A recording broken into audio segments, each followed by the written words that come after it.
a lot of it is kind of personal experience and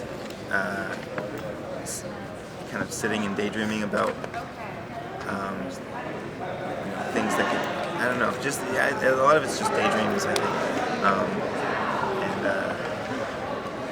kind of thinking about this kind of place to escape in and get lost in.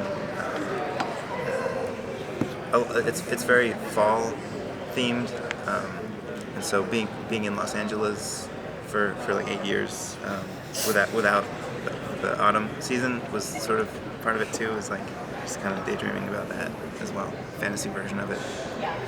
Where from New Jersey? From Chatham, New Jersey. Yeah.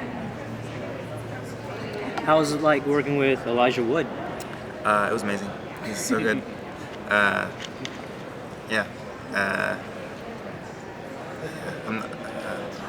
Like it was. He was exactly who I wanted. I said this earlier, but like when I was looking for a voice for Wirt, the older brother, I said like I'd like an Elijah Wood type voice, and then they asked him, and he was like, yeah, sure. And so it was like, he just brings so much like emotion to the emotional scenes and the comedy to comedy scenes. It's like I feel like the cast that we got was like exactly what I would have written on a list of like if I could get anyone in the world, I would get this person, and it was like those are the people we got. It was amazing. Everyone we got is so well suited to their character and their voice. Elijah's character is sort of the central character, and he goes through like maybe the biggest journey through the series, and so just his talent of being able to find those emotions, and a lot of the acting ideas came from him, and just like can I do it in a different way, and he would find just what was needed. It was great. Melanie, you've been in so many great movies and TV shows. My favorite is Detroit Rock City. It's so random. Yeah. How'd you get involved? I got an audition. My manager said, do you want to go audition for this? And I looked at it and I thought it seemed so beautiful and so special. And I know Elijah a little bit through Peter Jackson, so that was exciting for me. We got to record together one time, but that was okay. And I just was super excited about it. And then I went and auditioned, and Pat asked me to do it, so that was great. I'd like to ask both Colin and Melanie, like, what do you think really defines your characters in the show? Like, what's the dominant traits for them, in your opinion?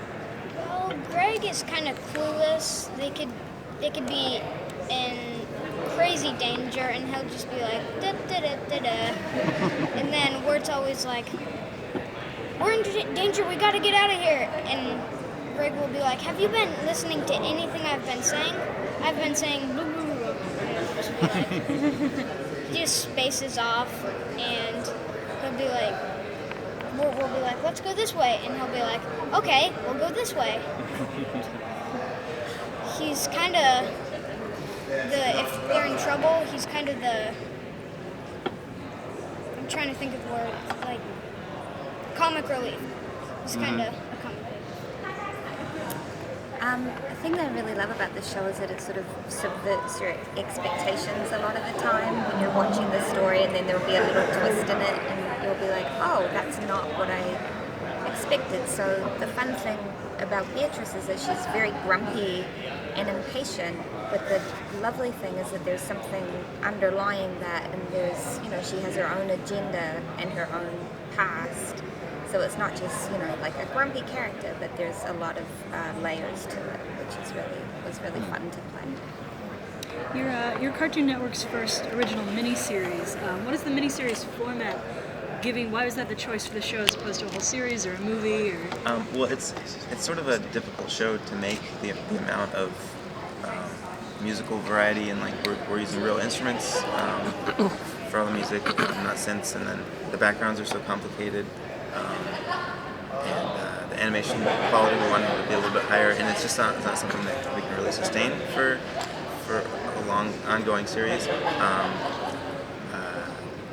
So that was a lot of it. I'm sort of spacing out. I was going to say something else too, but then. What was the question again? It was about why miniseries instead of a movie or a series. Also, it was nice to have the arc of the miniseries where you can kind of tell one large story and kind of explore the characters as you would in like a feature or something. But then, because every episode has like this little new place that they go, it made sense to have it be episodic and not just one long form story. It was hard to write. Would you ever want to work on something like this again in the future with Cartoon Network? Possibly. It's really hard. Right now it feels like I would want to do something that's easier. But maybe.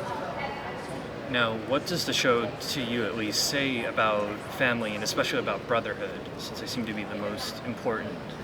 I think, well, some of the lessons in that kind of you'll kind of learn as you watch it that I wouldn't want to say now, but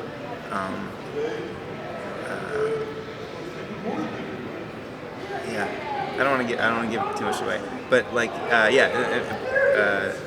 family and just responsibility are pretty big themes in it. You were talking about music just a minute or two ago. How would you describe the role of music in this miniseries? Well, the mood of the show is like a really important aspect of it, and so the music sort of paints, with the color scheme and all that stuff. The music kind of finishes it off and makes it the right feeling for the audience for their experience of this place, where we can kind of delve into sometimes genres of music that might not match what you're watching, but like give you a certain feeling to kind of. Is there a sort of mood or genre of music you want to reference? There's all sorts of stuff in there. It's all like kind of pre-1950s kind of music. Okay. So there's two opera singers that we have doing music, and then there's kind of old time jazz, and then there's like jug band music, and there's like all sorts of stuff. It's pretty diverse and amazing. And like the Blasting Company is the band that did all the music, and they did all the music. Like they're incredible. Like just all the instruments that they can play, all the talent that they personally know that they hired to do strings that has like lush string arrangements and stuff that they kind of just layered and pieced together. So yeah, it's pretty incredible. Colin, did you hear any of this kind of music before working on this show? Because it seems like you're bringing a generation of like bluegrass and things like that hasn't heard of it. Well, yeah, I've heard some bluegrass before. My mom was just going on channels because she got kind of bored of her old alternative music. So we found bluegrass and we were like, It's kind of like countryside. That's it, you got it.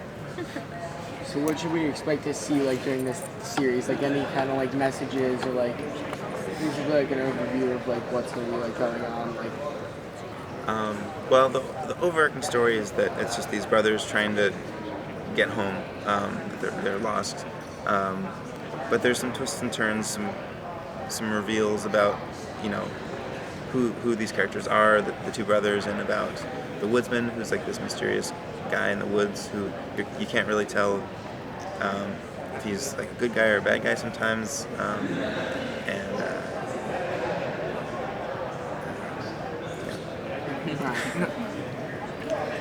You had fun working as a bluebird man? It was really fun. Yeah, I liked it a lot. Thank you very much. Thank you.